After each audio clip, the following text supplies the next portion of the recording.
यदा यदा हि धर्मस्य ग्लानिर्भवति भारत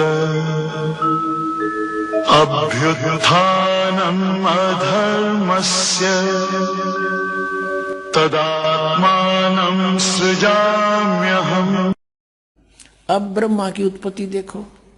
ये 103 पृष्ठ पे, 102 पर हमने पढ़ा था, 103 पृष्ठ पे रुद्र संहिता, और यहाँ छठा अध्याय समाप्त हो गया ये विष्णु जी का नाम बता के।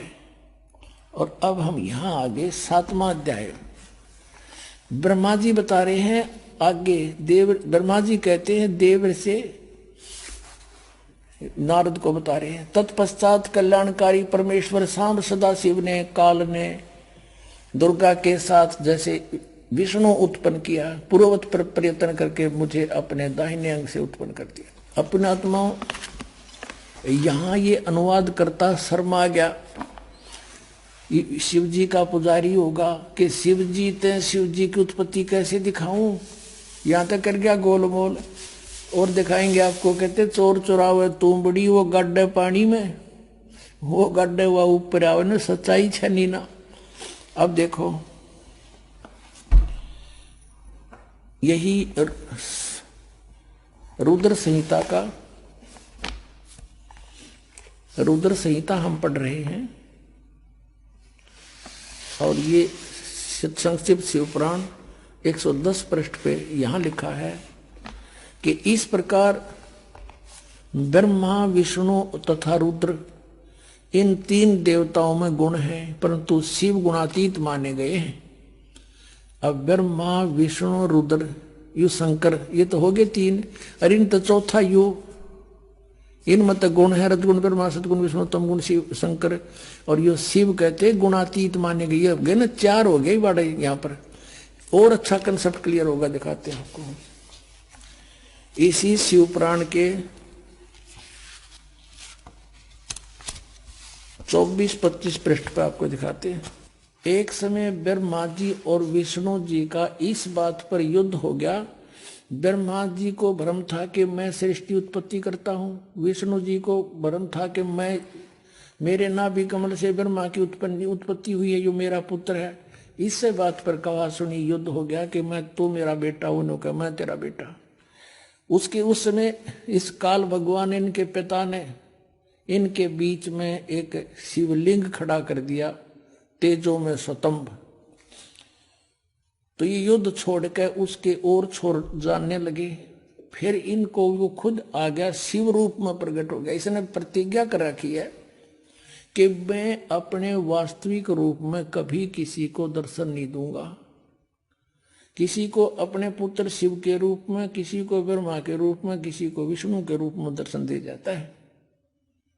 और वो साधक ये सोचते हैं कि ये हमारे साथ रहते हैं, ये देवता यही सर्वशक्तिमान है, साधना करते यही प्रकट होते हैं। और होता था उनकी साधना से वो काल, और वो प्रकट वो अपना वास्तविकता बताता नहीं। 7वें अध्याय के गीता जी के 24 और 25 में कहा है कि मैं अपनी योग माया से छुपा रहता हूँ, ये मेरा अटल गठिया अनुत्तम विधान है, मैं कभी किसी के समक्ष नहीं आता। इसने प्रतिज्ञा कर रखी है, परमात्मा ने बता रखी है आपको, कबीर सागर में लिखा सारा कुछ, और वही इनमें प्रमाण है। अब उसने यू आ गया इनके बीच में और कहा, और के ज्ञान दिया उनको। देखिए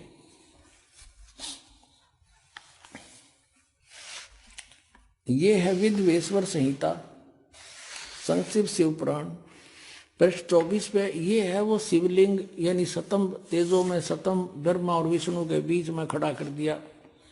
और फिर ये देखिएगा 25 पृष्ठ पे ब्रह्मा और विष्णु ने पूछा, प्रभु उस शिव रूप में खड़े भगवान काल से पूछा, सतकाल रूपी ब्रह्म से के ब्रह्मा और विष्णु ने पूछा, प्रभु सृष्टि आदि 5 कर्तव्यों के लक्षण क्या हैं, यह हम दोनों को बताइए। भगवान शिव बोले। ये भी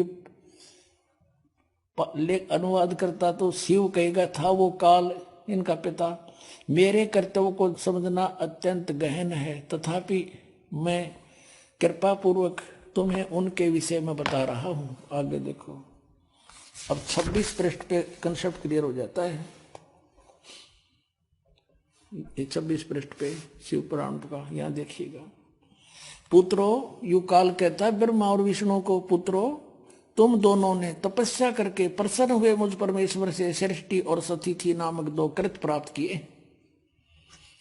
और ये दोनों तुम्हें बहुत प्रिय हैं। इसी प्रकार मेरी विभूति स्वरूप रुद्र और महेश्वर ने, ये ने है मैं नहीं है, 2 अन्य उत्तम कृत्य संहार और तिरोभाव मुझसे प्राप्त किए हैं। अब ये देखो, ब्रह्मा विष्णु महेश हो गए दोनों, ब्रह्मा और विष्णु, और 2 ये रुद्र और महेश्वर हो गए, और 5वां यू बोलनिया जो इनको पुत्र कह है,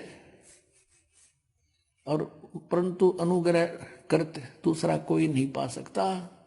अनुग्रह यानी कृपा नहीं कर सकते तुम, कोई भी नहीं कर सकता, जो जैसा करेगा उसे भरना पड़ेगा।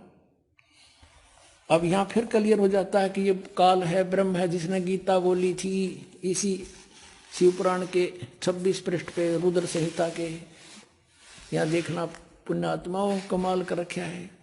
ये कहता कि मैंने पूर्व काल में अपने स्वरूप भूत मंत्र का उपदेश किया है, जो ओंकार के रूप में प्रसिद्ध है। वह मंगलकारी मंत्र है।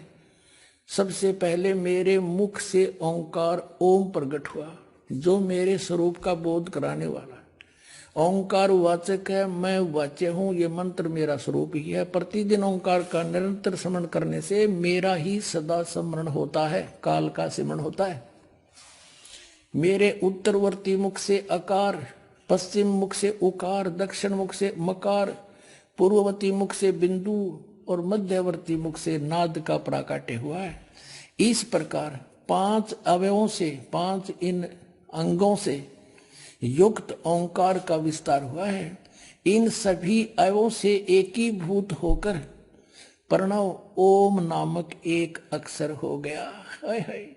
गीता जी अध्याय नंबर 8 के श्लोक नंबर 13 में कहता, गीता ज्ञान दाता ये काल रूपी ब्रह्म के ओम इति एकाक्षरम ब्रह्म व्यवहारण मामनुसमरण यह प्रयाति तदन देहम सयाति परमाम गतिम। इससे सिद्ध है कि जो ब्रह्मा विष्णु महेश का पिता है वो गीता को बोल रहा है, और उसका ये ओम एक अक्षर है।